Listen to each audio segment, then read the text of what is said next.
Techno Ninjas is an Atlas Copco event for kids to experience technology and coding in an interactive and exciting way. We have been running Techno Ninjas already 4 years and it's a big success. From the moment the children can go online with the help of their parents to subscribe, the event is booked solid within a couple of hours. During the event, kids get to learn that technology is fun. They get to do it by programming robots, experimenting with Internet of Things, or even playing around with compressed air. We hebben met robotjes gespeeld en programmeren, dat was heel leuk. We want to inspire all kids, but especially girls, that they are able to do techie things. We hebben vandaag al met een Engelse sleutel gewerkt en een schroevendraaier. Ik heb wel eens een keertje mogen programmeren en dat was op school, maar dat was toen minder uitgebreid en minder leuk als hier.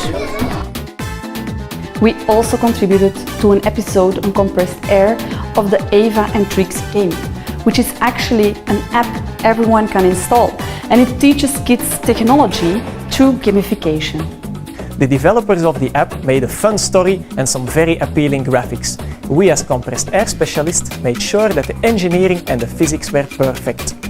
We also designed a practical experiment and we had a lot of fun trying it out. We hebben vandaag een vogeltje gered en met allemaal voorwerpen en met de iPads. This event is a nice opportunity for Atlas Copco to show it's a leader in technology and innovation. Wij hebben met Python een microbit aangestuurd. Dat is eigenlijk een plaatje met 25 ledjes waar dat 2 knopjes aan staan. En met die knopjes, of gewoon met Python zelf, kun je dan die ledjes aansturen en figuurtjes of letters erop laten komen. The event also strengthens the bond we have with our employees and the local community. Finally, it helps promoting gender diversity and inclusion, which for Atlas Copco is very important. Dag.